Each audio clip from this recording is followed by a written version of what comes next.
नमस्कार प्रिय छात्रों, आप सभी को क्लास 10th के विषय सामाजिक विज्ञान में स्वागत करते हैं। अगर आपको ये वीडियो अच्छा लगा तो एक लाइक कर दीजिएगा और चैनल पर नए हैं तो चैनल को सब्सक्राइब करके बेल आइकन को प्रेस कर दीजिएगा, जिससे हर आने वाली वीडियो का नोटिफिकेशन आपको समय समय पर मिलती रहेगी। तो ये वीडियो शुरू करते हैं। क्लास 10th का सामाजिक विज्ञान है और ये बहुविकल्पीय प्रश्न है 2023 के लिए और 2024 के लिए भी है। ठीक है, बहुत ज़्यादा हर साल भी ये पूछता है प्रश्न, बहुत ज़्यादा इंपॉर्टेंट है। ठीक है, और ये देखिए इंपॉर्टेंट भी लिख दिए हैं, बहुत ज़्यादा इंपॉर्टेंट है तो इंपॉर्टेंट लिखा जाता है।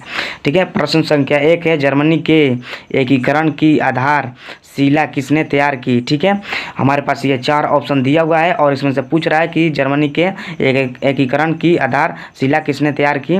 तो मैं बता दूं कि क दिया है विलियम प्रथम और ख दिया है बिस्मार्क और ग दिया है नेपोलियन बोनापार्ट और घ दिया है नेपोलियन। ठीक है, हमारे पास ये 4 ऑप्शन दिया हुआ है और इसमें से पूछ रहा है जर्मनी के एकीकरण की आधारशिला किसने तैयार की। तो मैं बता दूं कि ये राइट आंसर होगा आपका ये ग। ठीक है, ठीक है, नेपोलियन बोनापार्ट। ठीक है, यही आपका जर्मनी का यही होगा। ठीक, ठीक है दोस्तों, यही होगा नेपोलियन बोनापार्ट। ठीक है, अब अगले प्रश्न की ओर बढ़ते हैं। ठीक है, दूसरा प्रश्न कह रहा है, ठीक है, फ्रांस की क्रांति का अग्रदूत किसे कहा जाता है। ठीक है, जो फ्रांस की क्रांति का अग्रदूत किसे कहा जाता है। हमारे पास ये 4 ऑप्शन दिया हुआ है और इसमें से पूछ रहा है फ्रांस की क्रांति का अग्रदूत किसे कहा जाता है। तो मैं बता दूं, क दिया है नेपोलियन और ख दिया है रूसो और ग दिया है दिदोरो और घ दिया है वॉल्टेयर। ठीक है, हमारे पास ये 4 ऑप्शन दिया हुआ है और इसमें से फ्रांस की क्रांति का अग्रदूत पूछ रहा है। तो मैं बता दूं नेपोलियन, क दिया नेपोलियन और ख दिया रूसो और ग दिया दिदोरो और घ दिया वॉल्टेयर। ठीक है, तो ये जो फ्रांस की क्रांति का अग्रदूत किसे कहा जाता है, ये रूसो को कहा जाता है। ठीक है, यही आपका राइट आंसर हो जाएगा। ठीक है, अब बढ़ते हैं प्रश्न तीसरे की ओर। प्रश्न 3 कह रहा है इटली का एकीकरण कब पूरा हुआ। ठीक है, इटली का एकीकरण कब पूरा हुआ।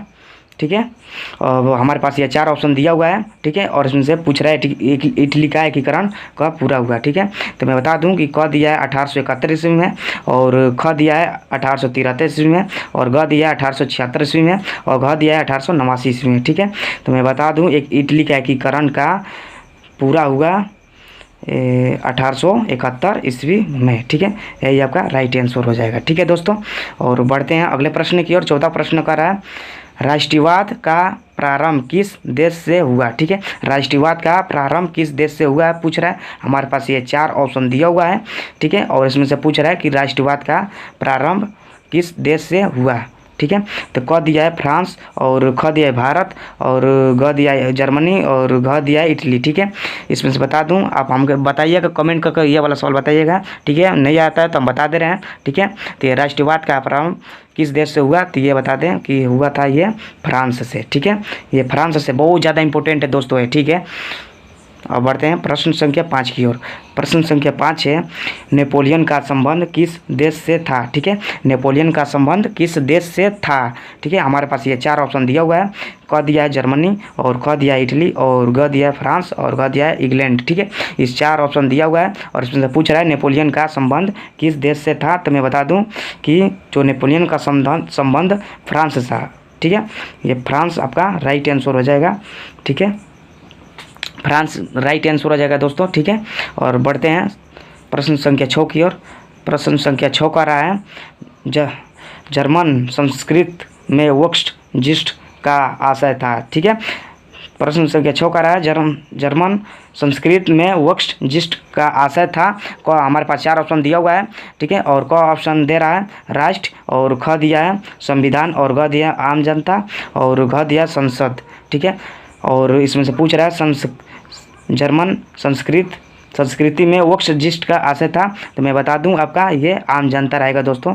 ठीक है, ये वाला प्रश्न 2023 और में पूछेगा, 2022 में पूछा था और 2021 में भी पूछा था। ठीक है, और बढ़ते हैं अगले प्रश्न की ओर। ठीक है, देखिए दोस्तों, ये प्रश्न संख्या 1 लिखे हैं जर्मनी के एकीकरण में मुख्य भूमिका किसकी थी। ठीक है, जर्मनी के एकीकरण में मुख्य भूमिका किसकी थी पूछ रहा है। तो ठीक है, हमारे पास ये 4 ऑप्शन दिया हुआ है। ठीक है, और क दिया है नेपोलियन और ख दिया है ऑटो बिस्मार्क और ग दिया है जुसेपे और घ दिया इनमें से कोई नहीं। ठीक है, और ये पूछ रहा है जर्मनी के एकीकरण का मुख्य भूमिका किसका थी। तो मैं बता दूं कि ये जो जर्मनी के जो उनका एकीकरण के मुख्य भूमिका ये ऑटोवान बिस्मार्क थी। ठीक है, ये ऑटोवान बिस्मार्क आंसर हो जाएगा, यही राइट आंसर है। ठीक है, जर्मनी का एकीकरण ये कभी भी पूछ सकता है, ये पूछा था प्रश्न, इसलिए हम दिखा रहे हैं आपको। ठीक है, और अगले प्रश्न की ओर बढ़ते हैं।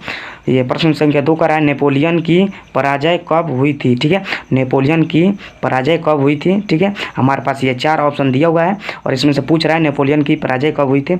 क दिया है 1814 ईस्वी में, और ख दिया 1815 ईस्वी में, और ग दिया 1816 ईस्वी में, और घ दिया 1817 ईस्वी में। ठीक है, नेपोलियन की पराजय कब हुई थी, तो मैं बता दूं आपको कि इसमें से राइट आंसर हो जाएगा आपका 1815 ईस्वी में। ठीक है, यही आपका राइट आंसर हो जाएगा दोस्तों। ठीक है, 1815 ईस्वी में। अब बढ़ते हैं तीसरे प्रश्न की ओर। प्रश्न संख्या 3 का रहा है, निम्नलिखित में से कौन सा देश केंद्रीय शक्तियों में सम्मिलित था। ठीक है, सम्मिलित था।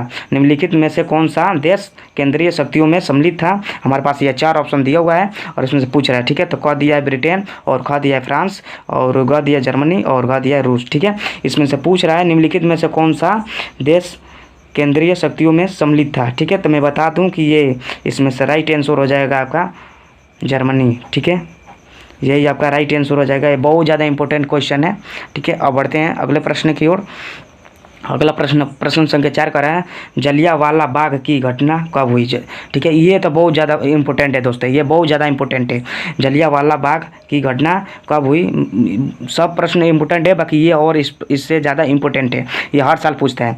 जलियांवाला बाग की घटना हुई थी, कब हुई थी, तो क दिया है 8 अप्रैल 1919 ईस्वी में, और ख दिया है 10 अप्रैल 1919 ईस्वी में, और ग दिया है 13 अप्रैल 1919 ईस्वी में, और घ दिया है 25 अप्रैल 1919 ईस्वी में। ठीक है, तो मैं आपको बता दूं कि जो जलियांवाला बाग की घटना कब हुई, तो ये राइट आंसर हो जाएगा। ठीक है, आप हमें कमेंट करके बताइएगा, एक बार चांस आपको दे रहे हैं। ठीक है, बताइएगा। ठीक है, तो आपका राइट आंसर हो जाएगा ये 13 अप्रैल 1919 ईस्वी में, वह आपका सही आंसर हो जाएगा। ठीक है, अब बढ़ते हैं प्रश्न संख्या 5 की ओर।